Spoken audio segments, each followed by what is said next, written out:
This is Donald Trump, the 45th and, God willing, 47th President of the United States. On Saturday, July 13th, 2024, at a Trump rally in Butler, Pennsylvania, 6 minutes after he began his remarks, the unthinkable happened.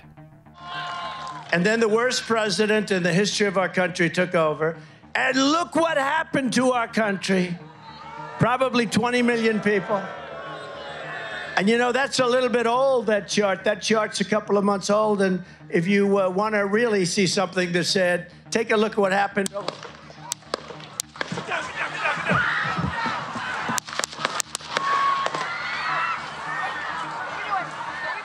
One of several bullets fired from a nearby rooftop had ripped through President Trump's upper ear, and within seconds, the would-be assassin was taken out by a Secret Service counter-sniper team. As Trump was surrounded by his Secret Service detail and started to leave the stage, Trump raised his fist in defiance, shouting, "Fight! Fight!" Wait.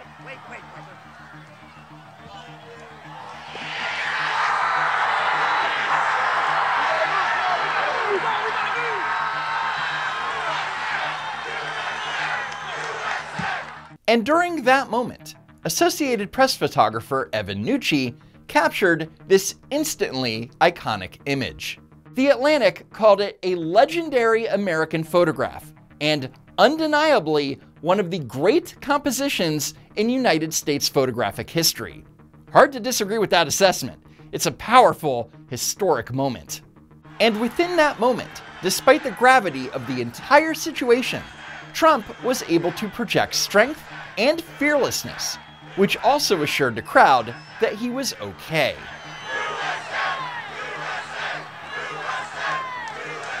So even though President Trump was shot and almost freaking killed, if you're a member of the left-wing news media, you can never stop criticizing Donald Trump.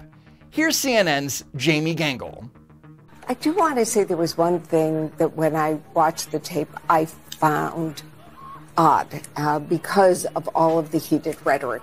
And that is that after he was hit, former President Trump got up and said, "Fight, fight, fight." I think what we're hearing from people is that's not the message that we want to be sending right now. We want to tamp it down. Jamie, on behalf of the entire country, shut the hell up. We saw President Trump raise his right hand, as John just described, and we've seen those pictures. But we could also see him say what I believe was fight, fight. That was his first instinct. And this is a country divided. This is a country, we saw the violence yesterday, the horrific violence yesterday. So what Martha Raddatz is saying is that Trump's instincts were wrong. What he should have done was take a deep breath and carefully consider what he was going to say in the moments after he was almost freaking killed. Trump derangement syndrome is very, very real, guys. We've heard President Trump say he wants the country to come together, to be united, but others are directly pointing the finger at President Biden with, of course, no evidence that he incited this or had anything to do with this assassination attempt. We heard J.D. Vance, Senator J.D. Vance, who is one of the leading picks for vice president, in a tweet say, "This is not just some isolated incident. The central premise of the Biden campaign is that President Donald Trump is an authoritarian fascist who must be stopped at all costs." That rhetoric led directly to President Trump's attempted assassination. So let's take a step back and remind Ms. Raddatz that the press, without evidence, routinely link Trump's words to everything bad that has ever happened in the country ever. For example, they linked a supposed uptick in Asian American hate incidents directly to Donald Trump. Why do you keep calling this the Chinese virus? There are reports of dozens of incidents of bias against Chinese Americans in this country. Your own aide, Secretary Azar, says he does not use this term. He says ethnicity does not cause the virus. Why do you keep using this? A lot of people say it's racist. It's not racist at all, no, not at all. It comes from China. That's why. comes from China. And Trump was being very deliberate in his language because he was pushing back against the Chinese government. Are you I have comfortable with this term? I have great love for all of the people from our country, but as you know, China tried to say at one point, maybe they stopped now, that it was caused by American soldiers. That can't happen. It's not going to happen. Not as long as I'm president. So spare me your no evidence BS, Martha, because if you're allowed to apply the standard that the words of a president matter to Trump, then we are allowed to apply the same standard to Joe Biden. Here's Biden at a rally in Detroit less than 24 hours before the attempt on Donald Trump's life. He says if he loses, there will be a bloodbath when he loses. Trump said if he wins, he'll be a dictator on day one. He means it, folks. And I know Americans want a president, not a dictator. No self-respecting American president would ever be Putin's puppy like this guy is. That's what he is. Most importantly, and I mean this from the bottom of my heart, Trump is a threat to this nation. But instead of making any mention of Joe Biden's inflammatory rhetoric, which he has been saying for the past several years, Martha Raddatz put the focus on the man that was almost murdered just 15 hours prior. President Trump and his supporters have contributed to this violent rhetoric as well. Well, absolutely, George. We were just looking back this morning at some of the things that former President Trump has said. Let's stop there. Because if there's anything we've learned from watching Martha Raddatz and ABC News, it's to never take anything that they say at face value. So now, let's listen to this list of so-called violent rhetoric from Donald Trump. He warned last March of potential death and destruction if he were charged by the Manhattan District Attorney. Okay, so first of all, Trump didn't say this last March. He said it in March 2023. But wrong date aside, let's take a look at exactly what Trump posted on Truth Social. What kind of person can charge another person, in this case a former president of the United States who got more votes than any sitting president in history, and leading candidate by far for the Republican Party nomination, with a crime when it is known by all that no crime has been committed, and also known that potential death and destruction in such a false charge could be catastrophic for our country? Why and who would do such a thing? Only a degenerate psychopath who truly hates the USA. Now, is it heated? For sure. But objectively, it's not violent rhetoric. And I'd like to point out that Raddatz omitted the oh-so-important context that Trump said that it would be catastrophic for the country. But whatever, right? Orange man bad. Our country is being destroyed as they tell us to be peaceful. That was also from 2023. And I'm sorry, but this in no way is violent rhetoric. Trump in January warned of bedlam in the country if the criminal charges against him succeeded. First off, the word bedlam is not violent, but nice try, Martha. Second, here is Trump's comment in context. Well, I think it's very unfair when a political opponent is prosecuted by the DOJ, by Biden's DOJ, and I think they feel this is the way they're going to try and win, and that's not the way it goes. That'll be bedlam in the country. It's a very bad thing. It's a very bad precedent. As we said, it's the opening of a Pandora's box, and it's a very sad thing that's happened with this whole situation. In other words, yes, there would have been bedlam if several states were successful in removing Trump's name from election ballots. Again, saying that there would be bedlam, that's not violent rhetoric.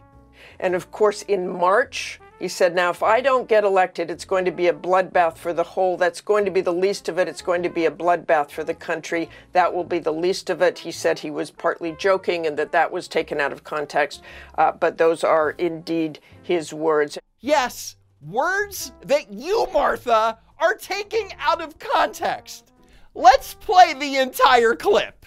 China now is building a couple of massive plants where they're going to build the cars in Mexico and they think that they're going to sell those cars into the United States with no tax at the border. Let me tell you something to China. If you're listening, President Xi, and you and I are friends, but he understands the way I deal, those big monster car manufacturing plants that you're building in Mexico right now, and you think you're going to get that, you're going to not hire Americans, and you're going to sell the cars to us. Now, we're going to put a 100% tariff on every single car that comes across the line, and you're not going to be able to sell those cars. If I get elected, now if I don't get elected, it's going to be a bloodbath for the whole, that's going to be the least of it. It's going to be a bloodbath for the country. That'll be the least of it.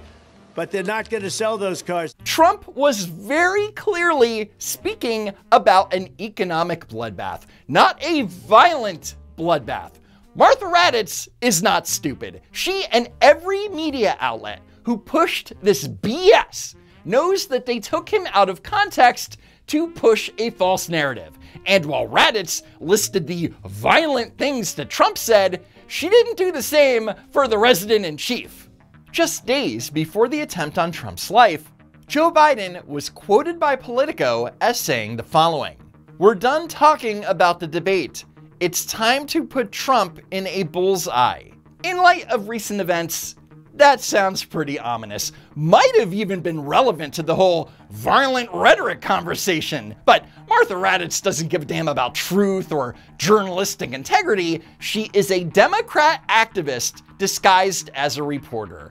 And she and her entire garbage news network is complicit in ratcheting up the political temperature. But Trump is even more dangerous now. No, I'm serious. He's unhinged. He snapped. And he refuses this time around. He refuses this time around to say he'll accept the this election, the results. Can you imagine that look? But of course, that is not true. Will you pledge tonight that once all legal challenges have been exhausted, that you will accept the results of this election, regardless of who wins, and you will say right now that political violence in any form is unacceptable? Well, I shouldn't have to say that, but of course I believe that. But the answer is, if the election is fair, free, and I want that more than anybody. Will you accept the results of the election, regardless of who wins? Yes or no, please. If it's a fair and legal and good election, absolutely.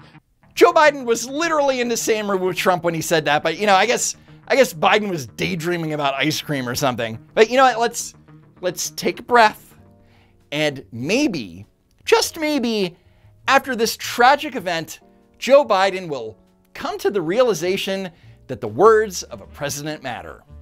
My fellow Americans, I want to speak to you tonight about the need for us to lower the temperature in our politics. You know, the political record in this country has gotten very heated. It's time to cool it down. We all have a responsibility to do that. 24 hours later. Look, I have not engaged in that rhetoric. Now, my opponent is engaged in that rhetoric. He talks about there'll be a bloodbath if he loses. I'm not the guy who said that one would accept the outcome of this election automatically. The threat to democracy, which is real. When a president says things like he said there are very fine people on both sides. Not fine people on both sides. No excuse, zero. I mean, there's a whole range of things that, look, I'm not the guy that said, I want to be a dictator on day one. So much for lowering the temperature. And here's what I know. I know how to tell the truth. Bullshit.